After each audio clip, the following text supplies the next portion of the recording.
قتل قدس کے بعد تقریباً 40 سال تک عالم اسلام پر شدید جمود طاری رہا، مگر پھر یکایک ان طاقت لہروں میں اضطراب پیدا ہوا اور عماد الدین زنگی کی شکل میں ایک چٹان عالم اسلام کے دفاع کے لیے ابھر آئی۔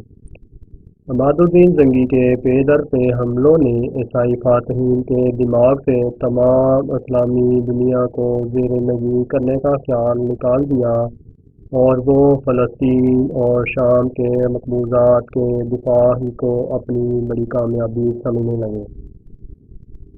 عماد الدین زنگی کا باپ آق ملک شاہ سلجوقی کا معتمد ترین غلام تھا۔ ملک شاہ نے اسے قسیم الدولہ کا خطاب دیا تھا۔ وہ نہایت شریف، دلیر اور بیدار مگر انسان تھا۔ ملک شاہ نے اسے حلب کا حاکم بنایا تو اس کے عدل و انصاف کی ہر طرف تعریف ہوئی۔ اس نے موصل اور دیار بکر کو بھی ملک شاہ کے جانشین سلطان برقیارت کے لیے مسخر کیا۔ اس کے زیر انتظام علاقوں کا امن و امان مثالی تھا۔ قافلوں کے راستے نہایت محفوظ تھے، لوگ چین کی زندگی گزار رہے تھے۔ 488 ہجری میں سلجوقی بادشاہ اسے وفاداری کرتے ہوئے قتل ہو گیا۔ اس وقت اس کا بیٹا عماد الدین صرف 10 سال کا تھا۔ ان کے ایک دوست کربوکا نے، جو کہ موصل کا حاکم تھا، اس یتیم بچے کی پرورش کی، یہاں تک کہ یہ بچہ کڑیل جوان بن کر موصل فوج میں بہادری کے جوہر دکھانے لگا اور اس کی غیر معمولی قابلیت مشہور ہوتی چلی گئی۔ کربوکا کے بعد موصل کے جتنے بھی حاکم تبدیل ہوئے، سب نے عماد الدین زنگی کی جرأت اور مارکہ دہانی کو سراہا۔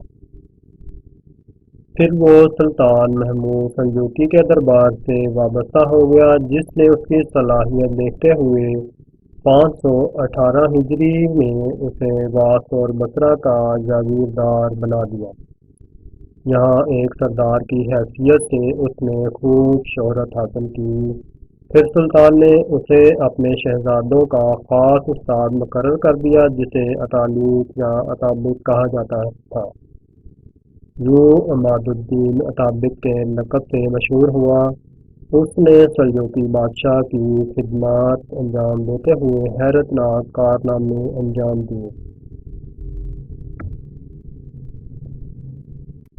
520 ہجری میں سلطان کی خلیفہ بغداد سے تسلط کے دوران عماد الدین زنگی نے بغداد کی افواج سے واس کو بڑی خوبی کے ساتھ بچایا۔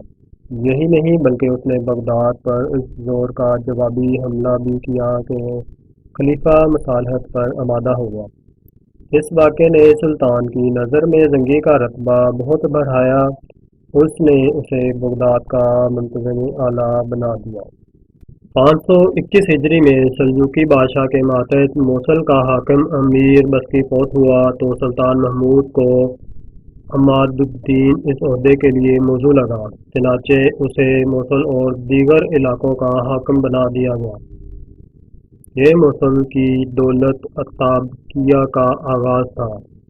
عماد الدین زنگی صلیبیوں کے خطرے کو پوری شدت سے محسوس کر رہا تھا۔ قدرہ الجزیرہ، کردستان اور شام کی چھوٹی چھوٹی مسلم ریاستوں کی خانہ جنگیوں کے باعث مسلمانوں کی طاقت منتشر ہو رہی تھی اور اس طوائف الملوکی کو ختم کیے بغیر صلیبیوں سے بھرپور مقابلہ ممکن نہ تھا۔ چنانچہ عماد الدین زنگی نے موصل کے نظام میں حکومت کو مضبوط کر کے ان بکھری ہوئی آزاد ریاستوں کی طرف پیش قدمی کی، جن کی طاقت مسلمانوں کو مسلمانوں سے لڑانے میں صرف ہو رہی تھی۔ اس نے سنجار اور خابور جیسے شہروں پر قبضہ کر کے اپنی عملداری شام کی سرحدوں سے ملا دی۔ 523 ہجری میں وہ دریائے فرات عبور کر کے عیسائی مقبوضات کی راہ میں حائل مسلم ریاستوں کی طرف بڑھا۔ حصن، بزہ، حمات، حلب اور حمص جیسے اہم شہر یکے بعد دیگرے اس کے سامنے سرنگوں ہوتے چلے گئے۔ اب وہ اور عیسائی آمنے سامنے آ چکے تھے۔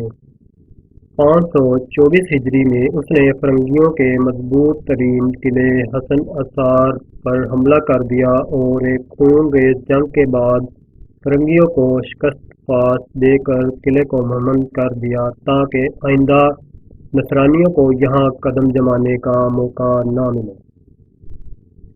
نصرانیوں کا دوسرا اہم قلعہ حام تھا جس کے والی نے صلح کی درخواست کی تھی۔ عماد الدین کی فوج تھک چکی تھی، اس لیے اس نے حام کی سالانہ نصف آمدنی وصول کرنے کے معاہدے پر صلح قبول کر لی۔ عماد الدین کی ان فتوحات سے حلب، حماد اور گردنوا کے بہت سے شہر نصرانیوں کے مظالم سے محفوظ ہو گئے اور ان علاقوں کے عوام نے مدتوں بعد سکھ کا سانس لیا۔ عماد الدین کی ان مہمات کے بعد اس کے آقائے ولی نعمت السلطان محمود سلجوقی کا انتقال ہو گیا اور اس کے دوسرے بھائیوں میں خانہ جنگی کا ایک نیا سلسلہ شروع ہو گیا جس میں عماد الدین زنگی کو بھی حصہ دار بننا پڑا۔ سلطان محمود سلجوقی کی موت کے بعد 526 ہجری میں عراق و خراسان کی سیاست پر سلطان سنجر سلجوقی پوری طرح چھا گیا۔ اس نے سلطان مسعود کو شکست دے دی اور بغداد کو تابع رکھنے کے لیے عماد الدین زنگی کو دعوت دی کہ وہ بغداد کے منتظم اعلیٰ کی حیثیت سے وہاں پہنچے۔ چونکہ یہ سب کچھ خلیفہ کی مرضی کے خلاف تھا، اس لیے اس نے عماد الدین زنگی کو روکنے کی تیاری کر لی۔ 27 رجب 526 ہجری کو عماد الدین زنگی اور بغدادی افواج میں بڑی خونریز جنگ ہوئی۔ عماد الدین زنگی کے ساتھ بنو اسد کے سردار دبیس بن صدقہ کے جنگجو بھی تھے جو لشکر کا اہم ترین حصہ تھے۔ جنگ زوروں پر تھی کہ دبیس بن صدقہ میدان چھوڑ کر بھاگ نکلا، دیگر امراء بھی اس کے پیچھے ہو لیے۔ عماد الدین زنگی میدان میں تنہا رہ گیا۔ وہ اپنی عادت کے مطابق جم کر لڑتا رہا، مگر جب اس کے ساتھی بہت کم رہ گئے تو اسے بھی پسپائی اختیار کرنا پڑی۔ اس نے بڑی شکستگی کی حالت میں موصل کا رخ کیا۔ راستے میں چند منازل طے کرنے کے بعد اس کے ساتھیوں کا تھکن سے برا حال ہو چکا تھا، وہ مزید سفر کے قابل نہیں تھے۔ سواریاں بھی جواب دینے لگیں، زخمیوں کو علاج معالجے، سپاہیوں کو خوراک اور سواریوں کو چارے کی سخت ضرورت تھی۔ ایسے میں ان کی نظر دریائے دجلہ کے پار تقریت کے قلعے پر پڑی۔ یہ وہ مقام تھا جہاں مشیت خداوندی راہ جہاد کے دو مسافروں کو ملانا چاہتی تھی۔ قلعہ دار نجم الدین ایوب دریا کے کنارے ٹہرنے والی اس تباہ حال فوج کی درماندگی اپنی آنکھوں سے دیکھ رہا تھا۔ عام حالات میں شاید وہ اتنی آسانی سے کسی کو پناہ نہ دیتا، مگر جب اسے معلوم ہوا کہ یہ عماد الدین زنگی کا قافلہ ہے تو اس نے قلعے کے دروازے کھول دیے۔ دریائے دجلہ پر کشتیوں کا پل بنا کر اس نے زنگی کے سپاہیوں کو اس طرف اتارا، مسافروں کے لیے خوراک اور سواریوں کے لیے چارے کا فوری بندوبست کیا، زخمیوں کے علاج معالجے کا بہترین انتظام کیا۔ عماد الدین زنگی 15 دن تک وہاں ٹھہرا رہا اور نجم الدین ایوب اس کی خدمتگاری کے لیے مستعد رہا۔ جب اطابق زنگی وہاں سے موصل روانہ ہوا تو اس کے دل میں نجم الدین کے لیے بڑی جگہ بن چکی تھی۔ ان دنوں زنگی کی زیادہ تر توجہ عراق کی سیاست پر تھی، چونکہ ان دنوں خلیفہ مسترشد بالا سے سلجوقیوں کی کشمکش وقفے وقفے سے جاری تھی، لہذا خود زنگی بھی بعض مہمات میں بغداد کے خلاف صف آرا ہوا، تاہم بعد میں اس نے خلیفہ سے صلح کر لی اور مرکز خلافت کا حسب سابق احترام کرنے لگا۔ خلیفہ مسترشد کے دور میں عماد الدین کو فرنگیوں کے مقابلے کے لیے کوئی نئی مہم شروع کرنے کا موقع نہ مل سکا، البتہ وہ کردستان میں اپنی سرحدوں کو وسیع کرتا رہا۔ 528 ہجری میں کردوں کے کئی قلعوں پر قابض ہو گیا۔ دمشق کا حاکم اسماعیل بن نوری شمس الملوک اپنی حکومت کی کمزوری کے باعث فرنگیوں سے خوفزدہ تھا۔ اس نے زنگی کو از خود دمشق پر قبضے کی دعوت دی، چنانچہ زنگی نے دمشق پر بھی حملہ کیا، مگر شمس الملوک کے درباریوں نے دمشق کو زنگی کے حوالے کرنے سے انکار کر دیا۔ یہ اختلاف اتنا بڑھا کہ حاکم دمشق اپنے لوگوں کے ہاتھوں قتل ہو گیا۔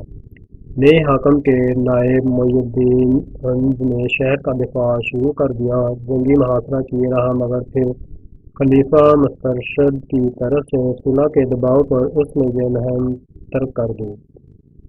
نجم الدین ایوب نے زنگی کو پناہ دیتے ہوئے اپنے دل کی آواز پر لبیک کہا تھا۔ اس فیصلے میں کسی بیرونی دباؤ کا دخل نہ تھا، مگر جب بغداد میں اس کی سرپرست بہروز کو، جس نے اس کردی خانوادے کو تکریت کی قلعہ داری سونپی تھی، اس اقدام کی اطلاع ملی تو وہ ناراض ہوا اور اسے عاقبت نااندیشی قرار دیا۔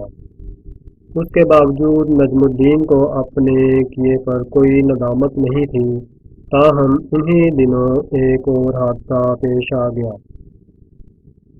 نشانہ بازی کے دوران نجم الدین کی غلطی سے تیر بہروز کے ایک غلام کو لگا، جو مہلک ثابت ہوا۔ نجم الدین کو اس واقعہ سے سخت ندامت ہوئی۔ بہروز کے لیے بھی یہ بات بہت تکلیف دہ تھی، مگر چونکہ ایسا لاقصد ہوا تھا، اس لیے رعایت کی گنجائش نکل آئی۔ چونکہ تقدیر الہی میں اس کردی خاندان اور زنگی خانوادے کے راستے ایک طے ہو چکے تھے، اس لیے کچھ عرصہ بعد ایک ایسا واقعہ پیش آ گیا کہ نجم الدین کو سب کچھ چھوڑ چھاڑ کر موصل کی راہ اختیار کرنا پڑی۔ نجم الدین ایوبی کے صبر و تحمل کے برعکس اس کے چھوٹے بھائی شیرکو میں جوش کا عنصر غالب تھا۔ ایک دن اس نے شہر کے کسی بدگماش افسر کو جان سے مار ڈالا۔ اس افسر نے کسی لڑکی کو چھیڑا تھا۔ لڑکی نے آ کر شیرکو سے فریاد کی۔ وہ غضبناک ہو کر اس افسر کی تلاش میں نکلا اور اسے نیزے کے وار سے موقع پر ہی ہلاک کر دیا۔ کہا جاتا ہے کہ مقتول نصرانی تھا اور اس نے شیرکو سے بیہودہ باتیں کی۔ اس دور میں مسلمانوں کے سیاسی و اخلاقی تنزل کے باوجود افسران حاکم بھی عدالت کی گرفت سے آزاد نہیں تھے، اس لیے شیرکو کے ہاتھوں اسباب رائے عدالت کے قتل پر حکومت نے باز پرس کی۔ خود نجم الدین ایوب اس معاملے میں اپنے بھائی سے ناراض تھا۔ اس نے خون بہا دینے میں بھی بھائی کی مدد سے انکار کر دیا اور اسے قید کر کے تمام صورتحال بغداد میں اپنے ولی مجاہد الدین بہروز کو لکھ بھیجی۔ مجاہد الدین بہروز کو سخت رنج ہوا۔ اس نے جواب لکھا، تمہارے باپ کا مجھ پر احسان ہے، اس لیے میں تم دونوں بھائیوں سے سخت برتاؤ کرنا پسند نہیں کرتا۔ تمہارے لیے بہتر یہی ہے کہ تکریت سے نکل جاؤ۔ 9 ماہ ہوئے کہ نجم الدین کی اہلیہ امید سے تھیں۔ اس دوران اس نے ایک عجیب خواب دیکھا تھا۔ کوئی کہہ رہا تھا، بلا شبہ تیرے شکم میں اللہ کی ایک تلوار ہے۔ ادھر نجم الدین ایوب اور اس کا بھائی اب تکریت سے نکل کر اپنی منزل کہیں اور تلاش کرنے پر مجبور تھے۔ وہ عہدوں سے معزولی کا حکم نامہ وصول کرنے کے بعد اپنا ساز و سامان لپیٹ کر نہایت دل شکستگی کے عالم میں کسی نامعلوم ٹھکانے کی طرف روانگی کی تیاری کر رہے تھے کہ انہیں ایک خوشخبری ملی۔ گھر میں ایک بچے کی ولادت ہوئی تھی۔ عام حالات میں یہ یقیناً سب کے چہروں کو خوشی سے گلنار کر دینے والی نوید تھی، مگر یہاں نجم الدین ایوب کا غم اس مسرت پر غالب تھا۔ اس کی سرکاری نوکری ختم ہو چکی تھی، منصب چھن چکا تھا، سال ہا سال کی کوشش اور محنت سے حاصل کردہ مقام خاک میں مل گیا تھا، خاندانی وقار پامال ہو چکا تھا۔ ایسے میں کوئی اچھی سے اچھی خبر بھی اسے خوش نہیں کر سکتی تھی۔ اس نے مایوسی کے عالم میں اس بچے کو اپنے لیے منحوس تصور کیا جس کی آمد پر اسے اپنے گھر سے بے گھر ہونا پڑ رہا تھا۔ ان پریشان کن خیالات کا اظہار اس کے چہرے سے ہو رہا تھا۔ اس کی یہ حالت دیکھ کر اس کے کاتب نے کہا، اجازت ہو تو کچھ عرض کروں۔ نجم الدین نے اس بات میں جواب دیا تو وہ بولا، معلوم ہوتا ہے کہ آپ اس بچے کی ولادت کو نامبارک تصور کر رہے ہیں، مگر جو ہوا اس میں بھلا بچے کا کیا قصور؟ یہ تو اللہ کی تقدیر تھی، اور یہ بھی تو ہو سکتا ہے کہ یہ بچہ کل ایک بہت بڑا بادشاہ بن جائے جس کی ساری دنیا میں شہرت ہو۔ غمزدہ نجم الدین ایوب اس بلاوے سے کہاں بہلتا، اس نے اس جملے کو محض ایک مزاح خیال کیا، البتہ اب اسے بچے پر پیار آنے لگا۔ غیب کا علم اللہ کے سوا کسی کو نہیں، اس کے سوا کون جانتا تھا کہ اس بچے کو دنیا کی تاریخ کے چند عظیم الشان فاتحین کی صف میں جگہ ملنے والی ہے؟ کسے خبر تھی کہ یہ اسلام کا وہ سپوت ثابت ہوگا جس کے کارناموں پر مسلمان ہمیشہ فخر کریں گے؟ یہ ایسا بادشاہ ہوگا جس کی شہرت تا قیامت رہے گی۔ تقریت کے قلعے کی سنگین وادیوں میں جنم لینے والے اس نومولود بچے کا نام یوسف رکھا گیا۔ یہی مستقبل کا صلاح الدین ایوبی تھا، جس کے نام سے اس کے پورے خاندان اور ملت اسلامیہ کی تاریخ چمکنے والی تھی۔ یہ واقعہ 532 ہجری کا ہے۔ نجم الدین ایوب کو علم ہوتا کہ وہ کس فرزند کا باپ بنا ہے تو یقیناً اس کا رنج و غم مسرت و شادمانی کی انتہا میں تبدیل ہو جاتا، مگر ہر انسان کی طرح وہ بھی کل سے ناواقف تھا۔ وہ صرف آج کو دیکھ رہا تھا جس میں اس کے لیے کانٹے ہی کانٹے تھے۔ تقریت سے نکلتے ہوئے نجم الدین ایوب کو عماد الدین زنگی کے سوا اور کوئی سہارا نظر نہیں آ رہا تھا۔ اسے امید تھی کہ سابق زنگی، جس کی بلند ہمتی کا وہ شروع سے گرویدہ تھا، اسے نہیں بھولا ہوگا۔ یہ دور عماد الدین زنگی کے عروج کا تھا۔ ہر زبان اس کی شرافت، دلیری اور عدل و انصاف کا اعتراف کر رہی تھی۔ اس نے اپنا نظام حکومت اس خوبی سے چلایا کہ نظام الملک توسیع کے دور کی یاد تازہ ہو گئی۔ اس کے فرنگیوں کے خلاف جہادی کارنامے لوگوں میں مشہور تھے۔ حقیقت یہ ہے کہ اس نے برسوں بعد عالم اسلام کو جہاد کا بھولا ہوا سبق یاد دلایا تھا۔ نصرانیوں کی وہ طاقت جسے مسلمانوں کے انتشار نے ناقابل شکست بنا دیا تھا، عماد الدین زنگی کے پے در پہ حملوں سے اپنا سابقہ رعب و دبدبہ کھونے لگی تھی۔ نجم الدین ایوب جب عماد الدین زنگی کے ہاں پہنچا تو وقت کا یہ شاہین مجاہد شام سے نصرانیوں کو مکمل طور پر بے دخل کرنے کی تیاریاں کر رہا تھا۔ اس نے نجم الدین ایوب جیسے قابل انسان کی آمد پر خوشی کا اظہار کیا اور اسے فوج میں موضوع عہدہ اور جاگیر عنایت کی۔ عماد الدین زنگی نے آئندہ چند سالوں میں شام کے عیسائی مقبوضات اور وہاں کے ملت فراش مسلمان حکمرانوں کے خلاف زبردست مہمات انجام دی۔ ذی الحج 533 ہجری میں اس نے بلبک کا مشہور قلعہ بھی نصرانیوں کے حلیف مسلم امراء سے چھین لیا۔ قلعے پر قبضے کے بعد موصل کی فوج کے افسران ان دشمن امراء کو سولی دینے لگی جو ان کے نزدیک ناقابل معافی تھے۔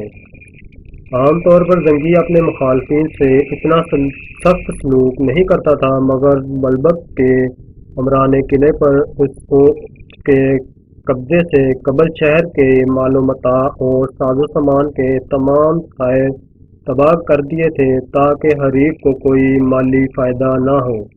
اس لیے زنگی نے برافروختہ ہو کر اس حرکت کے ذمہ داروں کو سزائے موت سنائی تھی، اور اب یہ قیدی سولی کے سامنے کھڑے تھے۔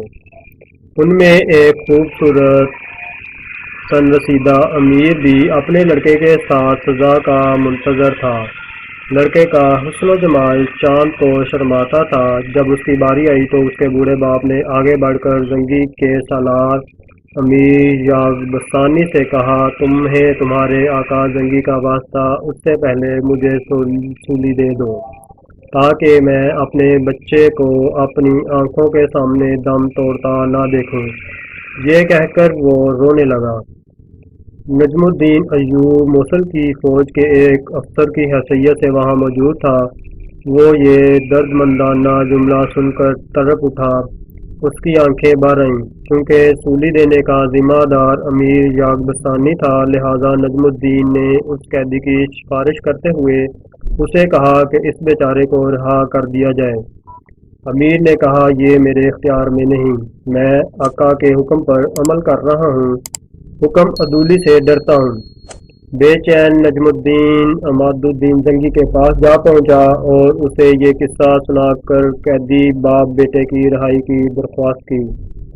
زنگی اتنا متاثر ہوا کہ اس نے تمام قیدیوں کو آزاد کرنے کا حکم دے دیا اور ساتھ ہی نجم الدین کی شرافت اور رحم دلی سے خوش ہو کر اسے بلبک جاگیر کے طور پر دیا۔ بلبک لبنان کا ایک تاریخی شہر ہے۔ یہاں قدیم مذاہب کے عبادت خانے اور بلند و بالا ستونوں پر ایستادہ عجیب و غریب محلات انسان کو صدیوں پرانے دور میں لے جاتے تھے۔ مقامی لوگوں کے مطابق ان محلات میں سے ایک حضرت سلیمان علیہ السلام کا تعمیر کردہ تھا۔ حضرت الیاس علیہ السلام کی قبر بھی اسی شہر میں بتائی جاتی تھی۔ دمشق سے حمص جانے والی شاہراہ پر واقع ہونے کی وجہ سے اس کی عسکری حیثیت بھی غیر معمولی تھی۔ موسم کے لحاظ سے یہ شام کا سرد ترین علاقہ ہے جو سطح سمندر سے 3700 فٹ بلند ہے۔ اس کی آبادی ایک مضبوط فصیل سے گری ہوئی تھی جس کے مغربی کونے پر بلبک کا تاریخی قلعہ تھا۔ شہر کے اطراف میں میلوں دور تک سرسبز کھیتوں اور خوشنما نخلستانوں کا سلسلہ تھا جنہیں لبنان کے پہاڑوں سے نکلنے والا چشمہ راس العین سیراب کرتا تھا۔ نجم الدین ایوب یہاں بہت خوش تھا۔ اس صحت بخش پرفضا مقام میں اس کا نونہال یوسف خوب پروان چڑھ رہا تھا۔ نجم الدین شروع ہی سے اس کی تعلیم و تربیت پر بھرپور توجہ دے رہا تھا۔ ادھر عماد الدین زنگی نصرانیوں سے فیصلہ کن جنگ کے لیے دمشق پر قبضہ کرنا ضروری سمجھتا تھا جو بلبک سے صرف 36 میل کے فاصلے پر تھا۔ اس کا حکم نصرانیوں کا حلیف تھا۔ زنگی کے نزدیک اس کا وجود نصرانیوں سے کم خطرناک نہیں تھا۔ زنگی اس سے پہلے بھی دمشق پر زور آزمائی کر چکا تھا مگر اس کی مہم ناکامی کا شکار ہوئی تھی۔ 534 ہجری میں عماد الدین کو دمشق کے حاکم جمال الدین کی موت کی خبر ملی۔ دمشق میں تھوڑی ہی مدت میں کئی حاکم تبدیل ہوئے تھے۔ تاج الملک نے 526 ہجری تک، شمس الملوک اسماعیل نے 529 ہجری تک اور محمود شہاب الدین نے 533 ہجری تک حکومت کی تھی۔ اس کے بعد جمال الدین محمد اپنی حکومت کے پہلے ہی سال فوت ہو گیا۔ زنگی کو جو ہی اس کی موت کا پتہ چلا اس نے کسی پس و پیش کے بغیر دمشق کا محاصرہ کر لیا، مگر جمال الدین کے بیٹے مجید الدین نے اپنے باپ کی مسند پر بیٹھتے ہی زنگی سے مقابلے کے لیے عیسائی قلعہ داروں کو مدد کے لیے بلا لیا۔ زنگی نے نصرانیوں کی آمد کی اطلاع پا کر محاصرہ اٹھا لیا اور اس طرح یہ مہم بھی کامیاب نہ ہو سکی۔ اسی سال اس نے دوبارہ دمشق پر حملہ کیا مگر یہ کوشش بھی ناکام رہی۔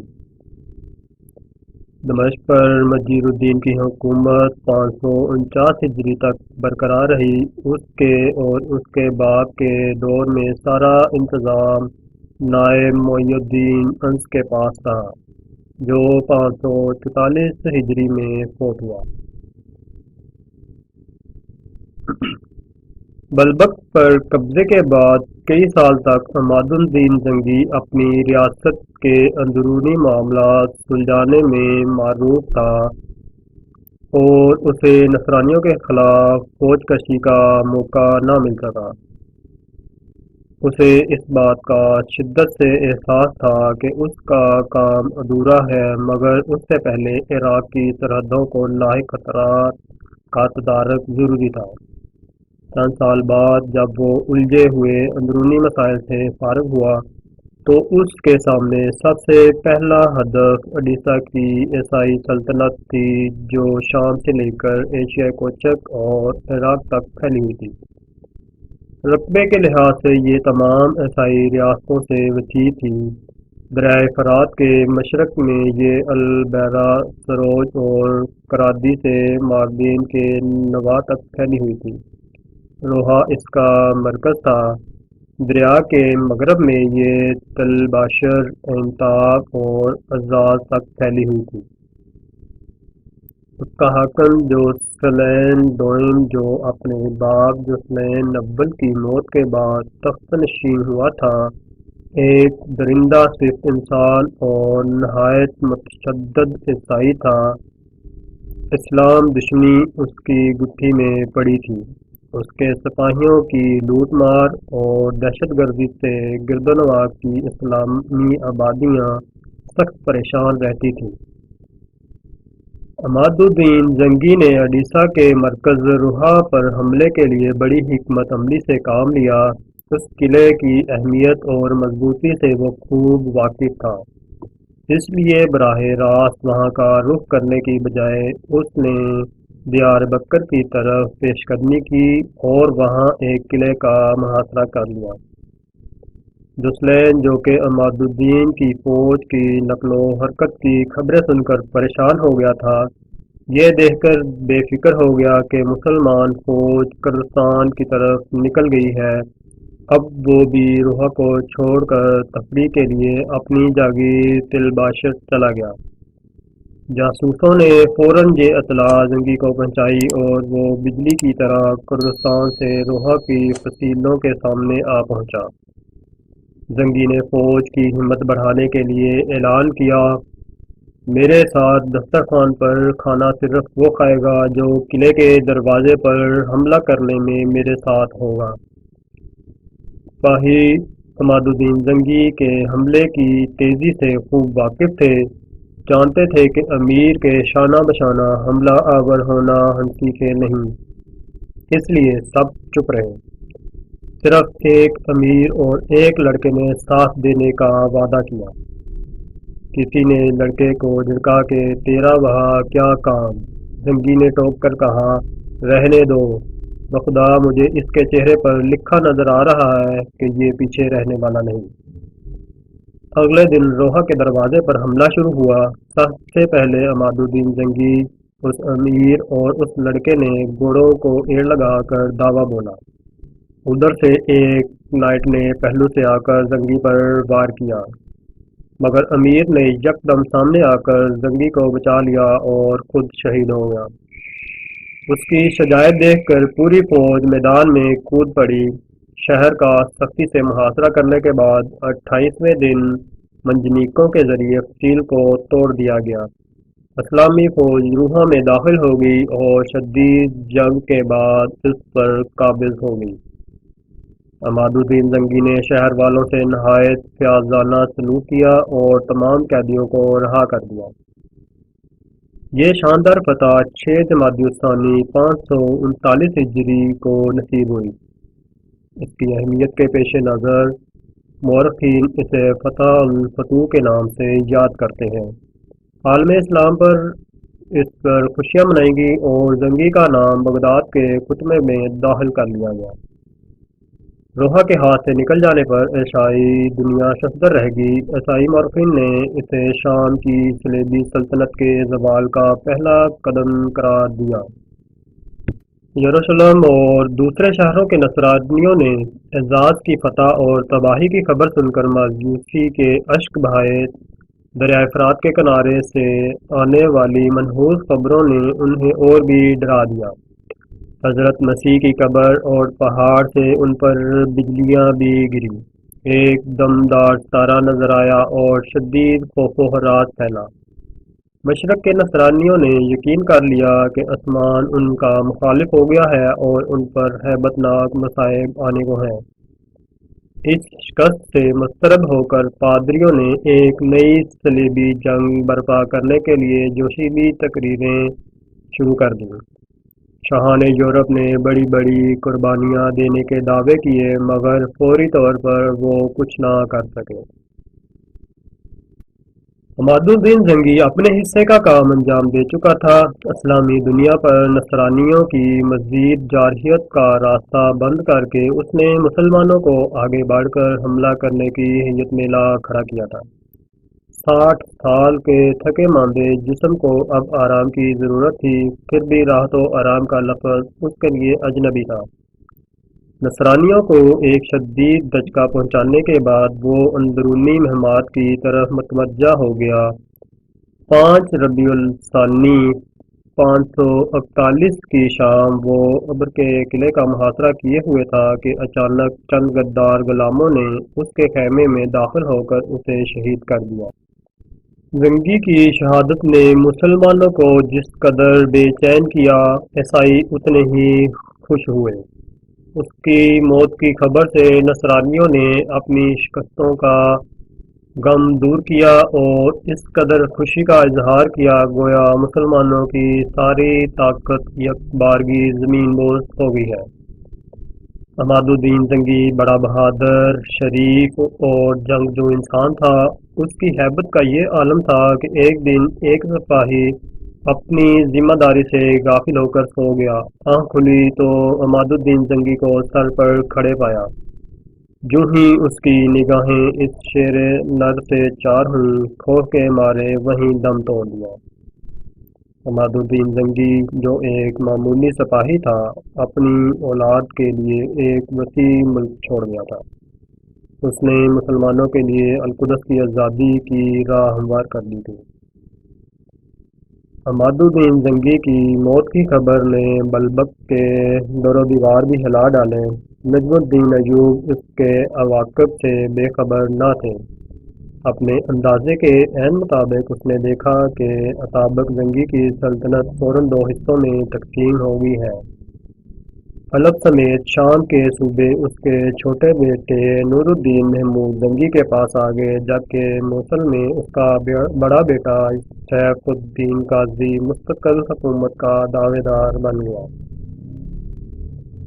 ان دونوں میں اقتدار کی کشمکش کے دوران موقع پا کر دمشق کے حکمران نے بلبک کا محاصرہ کر لیا۔ نجم الدین نے اپنے آقازادوں سے کمک طلب کی مگر کوئی جواب نہ ملا۔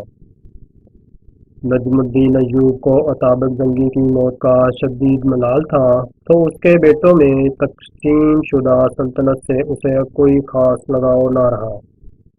وہ یہ بھی جانتا تھا کہ بلبک کے لیے کسی کمک کا انتظار بے سود ہے، کیونکہ اطابق زنگی کے جانشینوں کو باہم محاذ رائی سے قطعاً فرصت نہیں تھی۔ چنانچہ اس نے مسلمانوں کو کشت و خون سے بچانے کی خاطر بلبک حاکم دمشق کے حوالے کر دیا اور اس کے بدلے اس نے دمشق میں ایک مکان اور نواح شہر میں 10 دیہاتوں کی جاگیر حاصل کر لی۔ مگر اس کے ساتھ ساتھ اس نے اپنے بھائی شیرکو کو زنگی خانوادے ہی سے وابستہ رکھنا پسند کیا۔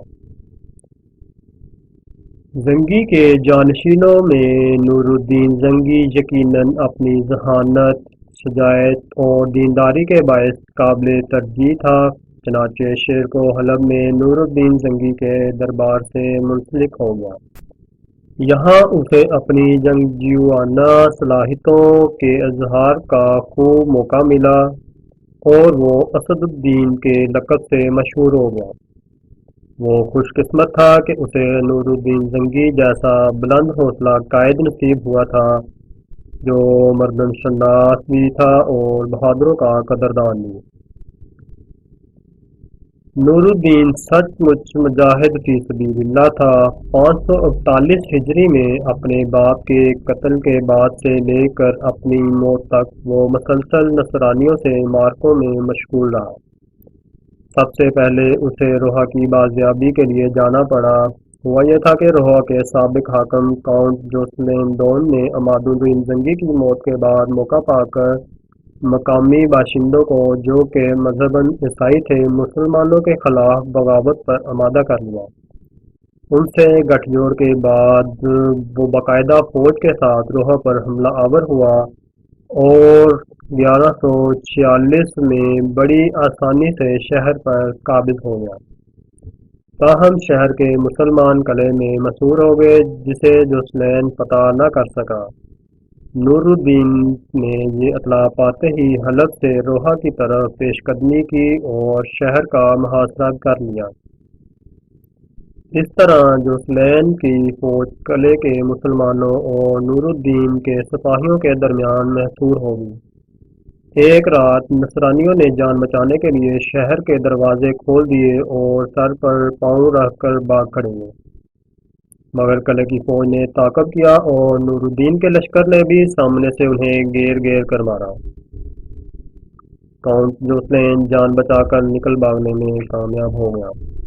روحا شہر پر قبضے کے بعد اس پوری ریاست کا بچا کھچا علاقہ کچھ نور الدین نے فتح کر لیا اور کچھ پر مسعود بن کلج ارسلان نے قبضہ جما لیا۔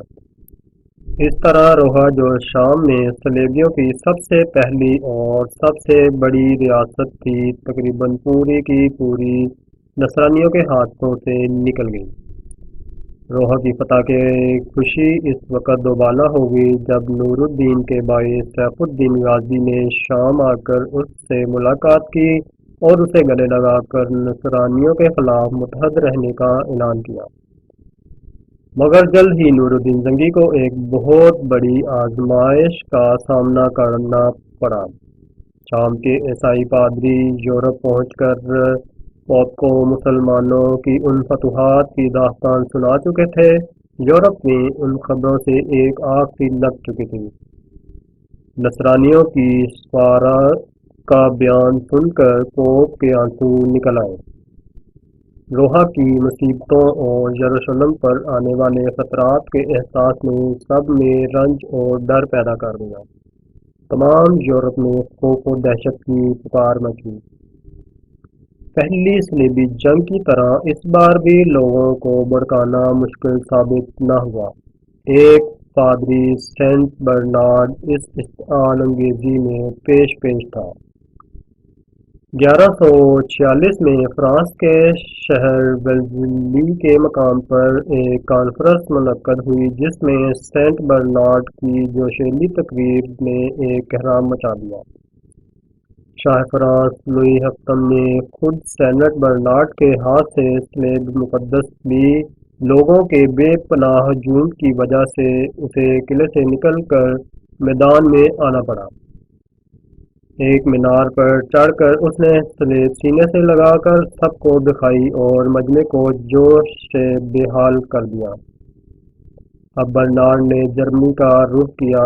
یہاں کے بادشاہ کونراڈ سالس نے اس مہم میں کوئی دلچسپی نہ لی، مگر برنارڈ نے کوشش جاری رکھی اور ایک دن اس کے سامنے مسلمانوں کے مظالم کی اتنی دردناک منظر کشی کی کہ بادشاہ بے اختیار رونے لگا اور سینٹ کے ہاتھ سے صلیب لے کر فوج کو تیار ہونے کا حکم دیا۔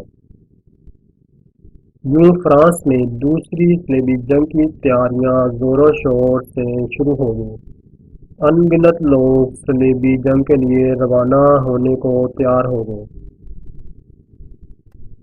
542 ہجری میں 4 لاکھ فرانسیسی سپاہی شاہ فرانس لوئی ہفتم کی قیادت میں یورپ سے ایشیا کوچک پہنچے اور شام کی طرف بڑھنے لگے۔ شام کی سرحد تک پہنچتے پہنچتے ان کی افواج کو کونیا کے سلجوقی ترکوں نے بری طرح پامال کیا۔ موسم کی سختیوں نے بھی انہیں تباہ کیا۔ جب یہ فوج انطاکیہ پہنچی تو 1 لاکھ یعنی صرف 1/4 رہ گئی تھی۔ ادھر شاہ جرمنی کونراڈ سالس قسطنطنیہ سے بحری راستہ اختیار کر کے شام کے ساحلی شہر عکا پہنچ گیا۔ یہ دونوں بادشاہ یروشلم میں آ کر اکٹھے ہوئے اور راستے کے مسائل پر ایک دوسرے کے گلے لگ کر خوب روئے۔ جنگ کی منصوبہ بندی شروع ہوئی۔ شاہان یورپ نے شاہ یروشلم بالڈون ثانی کے ساتھ مشورہ کر کے سب سے پہلے دمشق کو فتح کرنے کا فیصلہ کیا۔ دمشق کے امراء کا نصرانیوں سے صلح کا معاہدہ تھا، مگر صلیبی لشکر نے اس کا کوئی لحاظ نہیں کیا۔ شہر کی فصیل جو مٹی کی تھی، کئی رستہ صلیبی حملوں سے خاصی شکستہ ہو رہی تھی، تاہم شہر کے باغوں کی گنجانی نے اسے ایک طرف سے محفوظ بنا رکھا تھا۔ بہرحال صلیبی لشکر نے دمشق کا سختی سے محاصرہ کر لیا۔ دمشق کے سالاروں میں نجم الدین ایوب بھی شامل تھا، جس نے نہایت بامردی سے شہر کا دفاع کیا۔ امراء شہر نے بھی بڑے تدبر کا مظاہرہ کیا۔ دمشق کے نائب حاکم محی الدین انز نے مدد کے لیے سیف الدین غازی کو بلوا لیا، جو حضرت نور الدین زنگی کو ساتھ لیتا ہوا حمص پہنچا اور صلیبی افواج سے مقابلے کے لیے تیار ہو گیا۔ صلیبی حکمران امراء شام کے اتحاد، مقامی فوج کی زبردست مزاحمت اور حاکم دمشق کی سیاسی چالوں سے کچھ ایسے سٹپٹائے کہ ایک مدت کے محاصرے اور جھڑپوں کے بعد ناکام واپس لوٹ گئے۔ صلیبی جنگجوؤں کی واپسی کے بعد بھی نور الدین زنگی کی جلگار رکنے میں نہ آئی۔ محرم 545 ہجری میں اس نے حلب کے شمال میں کاؤنٹ جوسلین کے دوسرے اہم قلعے عزاز کو بھی فتح کر لیا۔ اس مہم میں جوسلین خود بھی گرفتار ہوا اور 9 سال قید میں رہنے کے بعد جیل ہی میں مرا۔ یہی جوسلین تھا جس نے نور الدین کے ایک امیر کو گرفتار کر کے اس کی زرہ کونیا سلجوقی بادشاہ مسعود بن کلج ارسلان کو بیچ کر کہا تھا، عنقریب نور الدین کو بھی گرفتار کر کے دکھاؤں گا۔ نجم الدین ایوب کا بیٹا یوسف اب 14 برس کا ہو چکا تھا۔ اس نے دمشق پر اقوام یورپ کی اس جلگار کو اپنی آنکھوں سے دیکھا تھا اور محاصرے کی سختیاں برداشت کی تھیں۔ دمشق جو کہ عالم اسلام کے قدیم علمی مراکز میں سے ایک تھا، بلا شبہ اس بچے کی تعلیم و تربیت کے لیے بہترین مقام تھا۔ صلاح الدین نے یہاں اپنا لڑکپن کس طرح گزارا، تاریخ اس بارے میں خاموش ہے۔ در حقیقت اس وقت کوئی تصور بھی نہیں کر سکتا تھا کہ یہ عام سا سپاہی زادہ آگے چل کر کتنا بڑا انسان ثابت ہوگا۔ بہرصورت یہ بات یقینی ہے کہ صلاح الدین نے یہ دن فقط کھیلنے کودنے میں نہیں گزارے تھے۔ اس کی جوانی میں ظاہر ہونے والے حیران کن کمالات اس بات کے گواہ ہیں کہ وہ علم دوست انسان تھا، علم و فنون اور شعر و ادب کا اچھا ذوق رکھتا تھا۔ قرآن مجید سے اسے خاص شغف تھا۔ اسے تفسیر و حدیث کی کتابوں اور اسلامی تاریخ کے اوراق کھنگالنے کا بھی شوق تھا۔ ان خوبیوں کے ساتھ ساتھ اس کی تربیت بے مثال تھی۔ یقیناً اسے اپنے وقت کے چیدہ استاد ملے تھے جنہوں نے ایک سنجیدہ اور بردبار لڑکے کو بہت کم وقت میں کامل سپاہی کے روپ میں ڈال دیا۔ ان تمام باتوں سے بڑھ کر اس میں اسلامی غیرت و حمیت کا وہ مادہ پختہ ہو چکا تھا جو اسے اپنے باپ سے ورثے میں ملا تھا۔ اسے بعد میں زہد و تقویٰ میں جو مقام حاصل ہوا تھا، اسے دیکھتے ہوئے یہ بھی کہا جا سکتا ہے کہ اسے دمشق کے اولیاء، صوفیاء اور مشائخ کی مجالس میں بیٹھنے کا موقع بھی ملا ہوگا۔ یہ وہ اوصاف تھے جو صلاح الدین کو 20 برس بعد اسلامی تاریخ کا مایہ ناز، جرنیل، مثالی حکمران اور بے نظیر فاتح بنانے میں معاون ثابت ہوئے۔ دوسری صلیبی جنگ کے چند سالوں بعد تک نجم الدین ایوب اپنی بہترین کارکردگی کے باعث دمشق کی فوج کا سپہ سالار بن چکا تھا، جبکہ اس کا بھائی شیر کو نور الدین زنگی کی فوج میں بلند مقام حاصل کر چکا تھا۔ نور الدین زنگی اپنے بام کے ادھورے کام کی تکمیل میں مصروف تھا۔ اس نے کئی بڑے دشمنوں کی سرکوبی کی تھی اور کئی محاذوں پر نصرانیوں کو چھٹی کا دودھ یاد دلایا تھا۔ مگر باپ کی ایک ادھوری مہم کو وہ اب تک پورا نہیں کر پایا تھا۔ یہ دمشق پر قبضے کا خواب تھا جسے پورا کیے بغیر قدس کی بازیابی تقریباً ناممکن تھی۔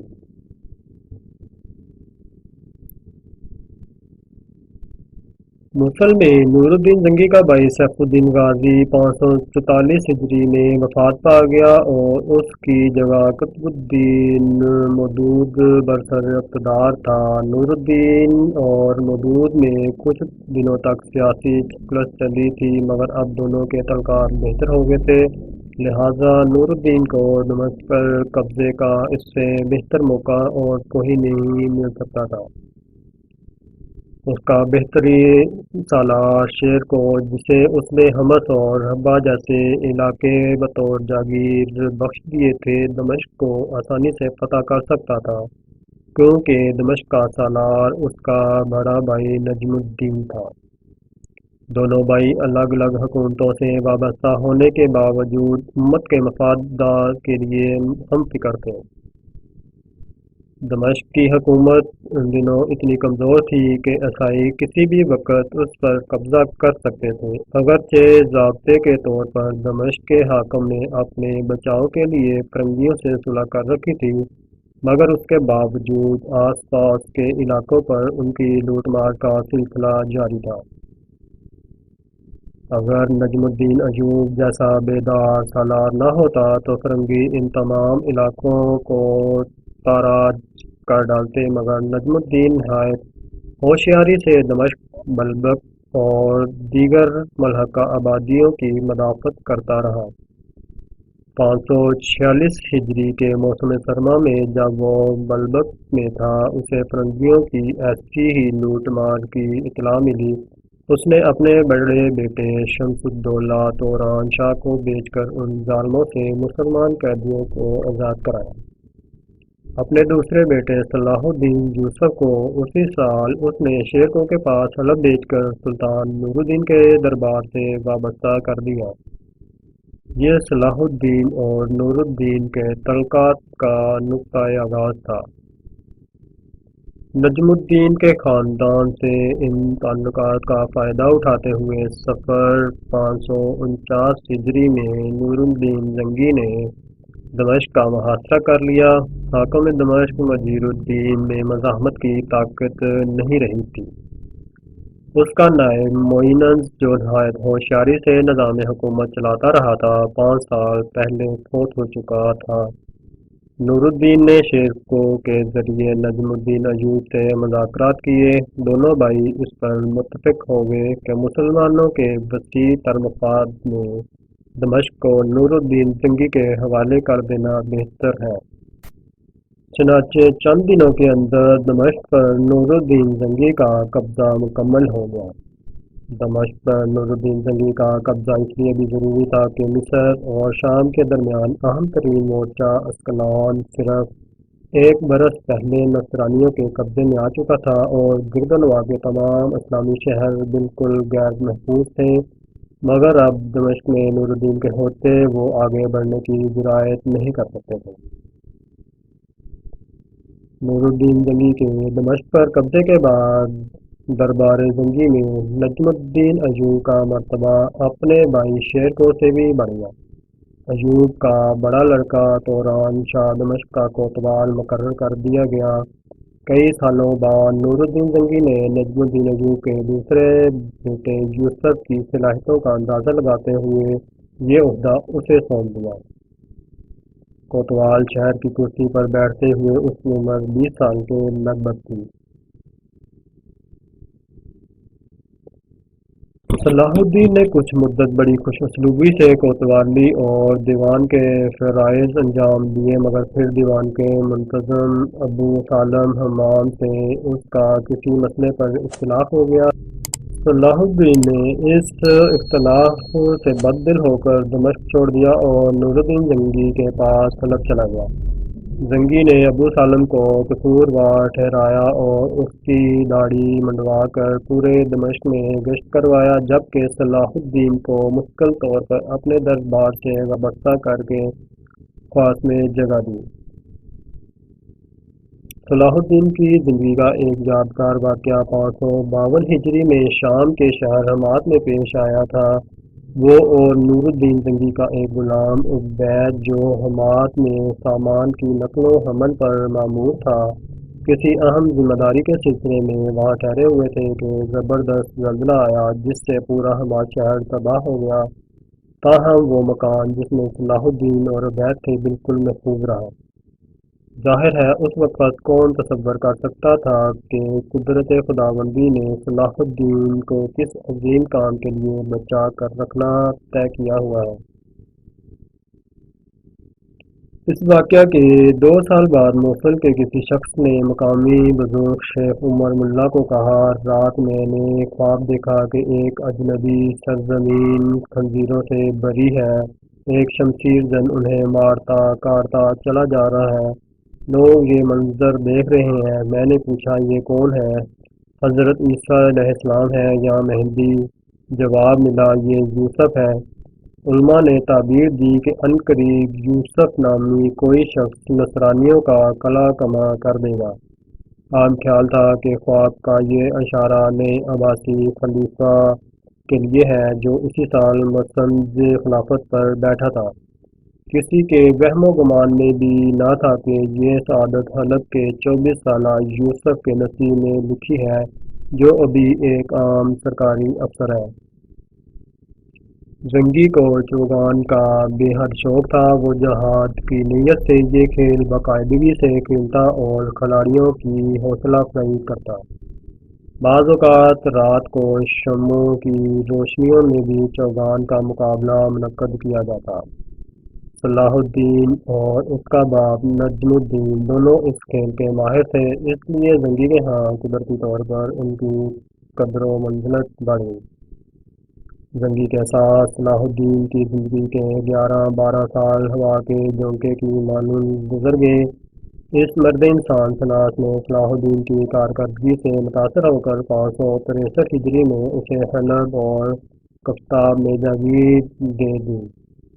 یہی سال تھا جب زنگی اور صلاح الدین دونوں چوگان کھیل رہے تھے کہ صلاح الدین کا گھوڑا پھسل کر گر پڑا اور وہ زخمی ہو گیا۔ کاتب عماد اصفہانی نے اس موقع پر صلاح الدین کے لیے چند تعزیتی اشعار بھی کہے۔ یہاں یہ اہم حقیقت پیش نظر ہے کہ اس دور میں مسلمان حکمرانوں کی طرف سے کسی شخص کو کسی علاقے کا حاکم بنانے، کوئی قلعہ یا شہر سپرد کرنے یا کوئی جاگیر کسی کے نام کرنے کا یہ مطلب نہیں ہوتا تھا کہ وہ زمین اس کی ملکیت ہو گئی ہے، وہ اسے خرید یا بیچ سکتا ہے یا اپنی مرضی کے مطابق استعمال کر سکتا ہے۔ جاگیر نام کرنے کا یہ نیا مفہوم انگریز دور کا ہے جس میں جاگیردار کو زمین کی ملکیت دے دی جاتی تھی۔ اسلامی دور میں جاگیریں یا علاقے سپرد کرنے میں ملکیت تو نہیں تولیت مراد ہوتی تھی، یعنی جاگیردار یا نائب اس علاقے کی آمدن و خرچ اور دیگر امور کا ذمہ دار ہوتا تھا۔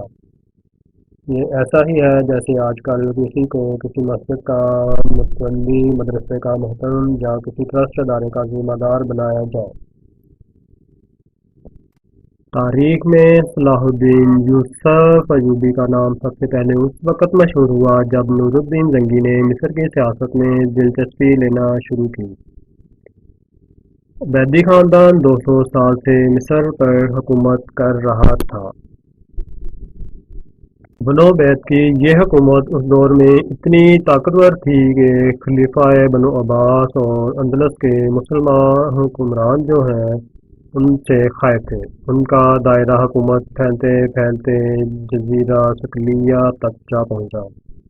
بحیرہ روم میں ان کا بحری بیڑا سب سے زیادہ طاقتور تصور کیا جاتا تھا۔ شام کا بہت بڑا علاقہ بھی ان کے زیر نگیں تھا۔ مصر میں عبیدیوں کی سب سے بڑی یادگار ان کا بسایا ہوا عظیم الشان شہر قاہرہ ہے جو آج دنیا کے چند بڑے شہروں میں سے ایک ہے۔ اس کی بنیاد ایک نائب جوہر نے رکھی تھی، تاہم ان دنوں قاہرہ اتنا وسیع نہ تھا۔ یہ دریائے نیل کے کنارے مضبوط فصیلوں سے گھرا ہوا ایک قلعہ نما شہر تھا جہاں صرف شاہی گھرانہ امراء اور سرکاری لوگ رہتے تھے۔ عام آبادی قاہرہ سے متصل قدیم شہر فسطاط میں رہتی تھی جو فاتحہ مصر حضرت عمرو بن العاص رضی اللہ عنہ نے آباد کیا تھا۔ 3 صدیوں تک یہ مصر کا دارالحکومت رہا تھا۔ قاہرہ کو اس وقت المدینہ اور فسطاط کو مصر کہا جاتا تھا۔ قاہرہ میں بنو عبید کے 2 بڑے محل تھے جو قصر شرقی اور قصر غربی کہلاتے تھے۔ دونوں محلات کے درمیان ایک بڑا میدان تھا اور ایک زیر زمین سرنگ ان دونوں محلوں کو ملاتی تھی۔ قصر غربی در حقیقت عبیدیوں کا عشرت قدہ تھا جہاں وہ تفریح کے ہر نوع سے مزے لیتے تھے۔ اس سے متصل گلشن کافور نامی باغ تھا جس میں قصر غربی کے دروازے کھلتے تھے۔ نزدیک ہی بنو عبید کا آبائی قبرستان تھا۔ اس شہر میں بڑے بڑے کتب خانے تھے جو کہ قرطبہ کے علمی خزانوں کے ہم پناہ شمار کیے جاتے تھے۔ قصر شرقی عبیدی سربراہ کی قیامگاہ تھا۔ وہ اپنے اہل و عیال، غلاموں، نوکروں اور باندیوں سمیت اس طلسم خانے میں رہتا تھا۔ یہیں اس کا دربار لگتا تھا۔ بنو عبید کی دولت و ثروت کا یہ عالم تھا کہ قصر شرقی میں عبیدی حکمران کی نشست خالص سونے کے تخت پر ہوا کرتی تھی جس کے آگے سونے کی جالی آویزاں تھی۔ شاہی ایوان مکمل طور پر سونے سے تمام کیا گیا تھا۔ بنو عبید کا یہ قصر 4000 کمروں پر مشتمل تھا۔ اس عمارت میں ایک بالا خانہ تھا جہاں ہر شام عبیدی سربراہ عوام کو اپنا دیدار کراتا تھا۔ اس سے کچھ دور وہ اندھا کنواں تھا جس کی تہہ میں بنو عبید کے بے شمار مخالفین کے پنجر پڑے ہوئے تھے۔ بنو عبید کے خزانے میں دنیا بھر کے بے مثل اور نادر و نایاب جواہر کا انبار تھا۔ دنیا کا سب سے بڑا زمرد جس کی پیمائش ایک باس تھی اسی خزانے میں تھا۔ یہاں جبل نور نامی ایک بے نظیر یاقوت بھی تھا جس کا وزن 2400 کیرٹ تھا۔ بنو عبید نے ابتدا ہی میں جبر و تشدد کے ذریعے اپنے ہر مخالف کو اس طرح کچل دیا تھا کہ ان کے آخری دور تک مقامی طور پر ان کے خلاف کوئی مضبوط مخالف تحریک برپا نہ ہو سکی۔ 5ویں صدی ہجری کے وسط کے اس نازک زمانے میں ہم 3 طاقتوں کو مشرقی وسطی کے سنگم پر آمنے سامنے دیکھتے ہیں۔ ایک طرف ساحل شام اور القدس پر قابض عیسائی تھے، دوسری جانب شام کا جواں حوصلہ حکمران نور الدین زنگی تھا۔ ان دنوں مصر کا حکمران عاضد نامی ایک نوعمر اور ناتجربہ کار نوجوان تھا۔ اس کا ماتحت شاور سادی نامی ایک ہوشیار عرب وزیر تھا جو سارے نظام حکومت پر حاوی تھا۔ اصولی طور پر وہ مصر کے بالائی علاقے کا گورنر تھا مگر عملاً پورے مصر پر اس کا راج تھا۔ 558 ہجری میں اس کی وزیر اعظم زرق بن طلحہ سے تفکلس شروع ہوئی جس کا انجام یہ ہوا کہ شاور نے وزیر اعظم کو قتل کر کے خود وزارت سنبھال لی۔ اس صورتحال سے اس کے سیاسی مخالفین انگاروں پر لٹنے لگے۔ انہوں نے برقیہ کے نام سے ایک مسلح گروہ بنایا جس کا لیڈر زرغام نامی ایک سالار تھا۔ زرغام نے چند ماہ بعد لوازمات پر بزور شمشیر قبضہ کر کے شاور کو بھاگنے پر مجبور کر دیا۔ زرغام دولت بنو عبید سے اتنا متنفر تھا کہ عبیدی امراء اور عمائد کو چن چن کر قتل کراتا جا رہا تھا۔ شاور اپنی جان بچا کر مصر سے بھاگا تو اسے نور الدین زنگی کے سوا کہیں جائے پناہ دکھائی نہ دی۔ اس نے نور الدین زنگی سے درخواست کی کہ اسے مصر کی وزارت عظمیٰ واپس دلوائی جائے۔ وہ اس مہم کے سارے اخراجات برداشت کرے گا اور ہر سال مصر کی 1/3 آمدنی دربار زنگی میں پیش کرتا رہے گا۔ نور الدین کو مصر میں سیاسی اور عسکری مداخلت کا بیٹھے بٹھائے ایک مثبت اور قانونی موقع مل رہا تھا، جو نہ صرف آگے چل کر وہاں اہل سنت کے حقوق کے تحفظ کے لیے کارآمد ثابت ہو سکتا تھا، بلکہ مصر میں اہل سنت کو غالب بھی کر سکتا تھا۔ چنانچہ نور الدین نے اس پیشکش پر سنجیدگی سے غور کیا۔ اس دوران اطلاع ملی کہ مصر کے نئے امیر زرغام نے القدس کے نئی عیسائی بادشاہ کو بھاری خراج ادا کرنے کے وعدے پر ایک دفاعی معاہدہ کر لیا ہے۔ نور الدین کے لیے مصر اور عیسائی حکمرانوں کا اتحاد کسی طرح بھی قابل برداشت نہ تھا، خصوصاً اس لیے کہ یہ اتحاد در حقیقت اسی کے خلاف تشکیل دیا گیا تھا۔ اس نے فوراً شاور کی پیشکش قبول کر لی۔ مصر پر حملے کے لیے اس نے اپنے معتمد جرنیل اسد الدین شیرکو کو سب سے زیادہ موزوں سمجھا اور اسے ایک لشکر دے کر مصر روانہ کر دیا۔ صلاح الدین ایوبی بھی اس فوج میں شامل تھا۔ در حقیقت یہ لشکر مصر میں ایک نئی تاریخ ختم کرنے جا رہا تھا۔ جمادی الاول 559 ہجری میں جب اسد الدین شیرکو مصر کی طرف روانہ ہوا تو اس کے خواب و خیال میں بھی نہیں تھا کہ وہ کبھی مصر پر حکومت کرے گا۔ وہ تو بس سلطان نور الدین زنگی کے حکم کے مطابق شاور کو اس کا عہدہ واپس دلانے جا رہا تھا۔ اس فوج کو صحرائے سینا عبور کر کے مصر پہنچنا تھا۔ مصر میں زرغام کو شامی فوج کی پیش قدمی کی اطلاع ملی تو وہ بلبلا اٹھا۔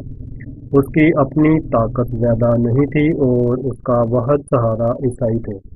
وہ ان سے مدد لینا چاہتا تھا، لیکن اس دوران نور الدین زنگی نے دمشق کے گرد و نواح میں نصرانیوں کے مقبوضہ شہروں کی طرف پیش قدمی شروع کر دی تاکہ عیسائی اس کی طرف متوجہ رہیں اور شیرکو کی مہم میں کوئی رخنہ نہ ڈال سکے۔ شیرکو کا لشکر سب سے پہلے سرحدی شہر بلبیس پہنچا، جہاں زرغام کے بھائی ناصر الدین نے مقابلہ کیا مگر شکست کھا کر قاہرہ کی طرف بھاگ نکلا۔ جمادی الثانیہ کی آخری تاریخوں میں اسد الدین شیرکو قاہرہ کی وکیلوں کے سامنے پہنچا۔ زرغام مجبور ہو کر مقابلے کے لیے نکلا اور ایک معمولی مقابلے کے بعد قتل ہو گیا۔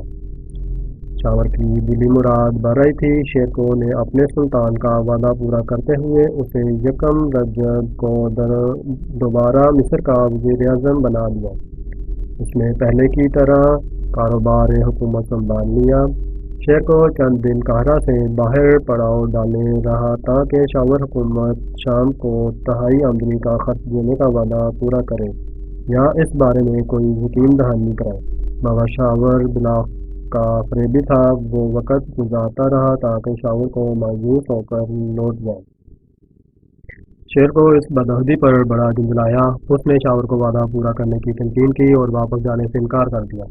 شاور نے یہ صورتحال دیکھی تو عیسائی حکمرانوں سے مدد مانگی۔ ان دنوں بیت المقدس کی ریاست کا بادشاہ ایزک تھا، جو شام کے تمام عیسائی حکمرانوں میں سب سے زیادہ طاقتور اور باعظمت شمار ہوتا تھا۔ شاور نے اسے لکھا کہ اگر اس نے مصر کی فوری مدد نہ کی اور نور الدین زنگی کی فوجوں کو سبق نہ سکھایا تو نور الدین مصر پر قابض ہو جائے گا، جس کے نتائج خود نصرانیوں کے لیے تباہ کن ہوں گے۔ شاور نے نصرانیوں کو یہ پیغام دے کر محسن کشی کی ایک بدترین مثال قائم کر دی۔ اس کا پیغام پا کر بیت المقدس کے عیسائی حکمران چونک اٹھے۔ مصر پر شامی مسلمانوں کے قبضے کا صاف مطلب یہ تھا کہ وہ دونوں طرف سے جنگجو ترکمانوں کے درمیان گر جائیں گے۔ چنانچہ المرک ایک بڑا لشکر لے کر مصر کی طرف روانہ ہو گیا۔ نور الدین نے انہیں روکنے کی کوشش کی مگر وہ مصر کے محاذ کو اہم ترین سمجھتے ہوئے ہر رکاوٹ کو پار کرتے گئے۔ اس دوران یورپ کے نصرانیوں نے بہت سے گروہ القدس کی زیارت کے لیے شام کے ساحلوں پر اتار دیے۔ المرک نے انہیں صورتحال سے آگاہ کیا، چنانچہ ان کے بہت سے لوگ القدس کی حفاظت کے لیے کمر بستہ ہو گئے اور باقی مصر جانے والے لشکر کے ساتھ مل گئے۔ شیرکو کو نصرانیوں کی آمد کی اطلاع ملی تو وہ قاہرہ کے نواح سے کوچ کر کے بلبیس آ گیا، کیونکہ اسے اپنے دفاع کے لیے ایک قلعے کی فوری ضرورت تھی۔ اگرچہ بلبیس کا قلعہ مٹی کا تھا اور زیادہ مضبوط نہ تھا، دیواریں بلند نہ تھیں اور تفصیل کے ارد گرد کوئی خندق نہیں تھی۔ مگر اس کے سوا اور کوئی قریب ترین پناہ گاہ میسر نہ تھی۔ شیخوں کے بلبیس میں معتزن ہوتے ہی فرنگی لشکر مصری فوجوں کے ساتھ وہاں پہنچ گیا اور سختی سے محاصرہ کیا۔ اب صورتحال خطرناک ہوگی۔ ایک کمزور سے قلعے میں شامی فوج کی بہترین افراد گھر گئے تھے۔ ان کا خاتمہ نور الدین زنگی کے لیے بہت بڑا دھچکا ثابت ہوا۔ تاہم شیر کو اور اس کا بھتیجا صلاح الدین یوسف اور شامی سپاہی بڑی کارکردگی سے اتحادی دشمنوں کا مقابلہ کرتے رہے۔ وہ ہر صبح شام قلعے سے باہر نکل کر دشمنوں پر حملہ آور ہوتے اور مختصر سی جھڑپ کے بعد تیزی سے واپس آ جاتے۔ دن گزرتے رہے اور محصورین کی حالت نازک تر ہوگی۔ ان کی آخری امید سلطان نور الدین زنگی سے وابستہ تھی۔ نور الدین کو اپنے وفاداروں کو اس تکلیف دہ حالت کا پورا احساس تھا۔ اب اس مسئلے کا ایک ہی حل تھا اور وہ یہ کہ عیسائی حکمرانوں کی پشت پر زوردار ضرب لگائی جائے۔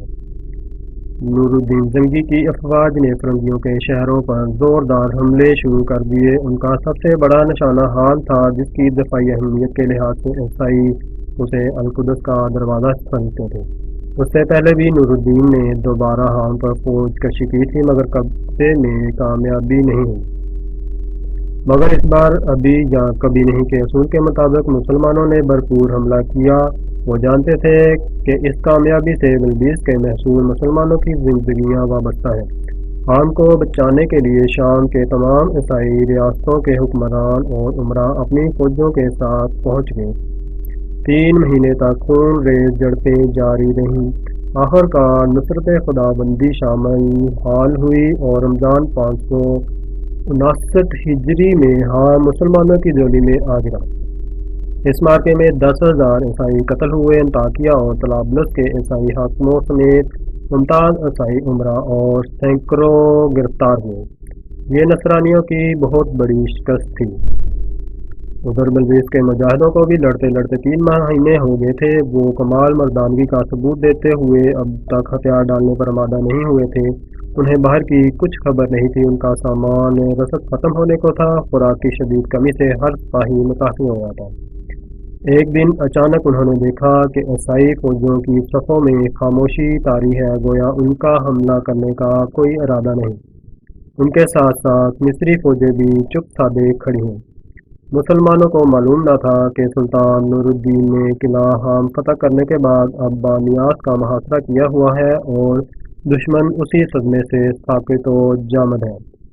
وہ حیرت سے یہ منظر دیکھ رہے تھے کہ فرنگیوں کی جانب سے ایک سفیر آیا۔ اس نے شیخوں کو صلح کی پیشکش کرتے ہوئے کہا کہ وہ محاصرہ ختم کرنے پر تیار ہیں بشرطے کہ مصر کو مصریوں کے لیے چھوڑ دیا جائے، نہ اس پر عیسائی قبضہ کرے نہ مسلمان، دونوں اپنے اپنے علاقوں کو لوٹ جائیں۔ شیخوں نے اس پیشکش کو نعمت غیر مترقبہ تصور کیا اور محاصرے کی سختیوں سے جابل مجاہدین کو کوچ کی تیاری کا حکم دیا۔ کچھ دیر بعد شامی مجاہدین بلبیس کے کچے قلعے سے قطار باندھے نکل رہے تھے۔ باہر میدان کے دونوں طرف عیسائی اور مصری سپاہیوں کا ہجوم تھا۔ شیخو اپنے سپاہیوں کو روانہ کر رہا تھا۔ اس کے ہاتھ میں ایک کلہاڑی تھی۔ وہ اپنے سب سپاہیوں سے پیچھے تھا تاکہ سب کو دیکھ بھال سکے۔ اس کے چہرے کا وقار اور شجاعانہ تیور دیکھ کر ایک یورپی عیسائی افسر آگے بڑھا اور کہنے لگا، آپ کو خوف محسوس نہیں ہوتا کہ کہیں یہ عیسائی اور مصری آپ سے وعدہ خلافی نہ کر بیٹھیں؟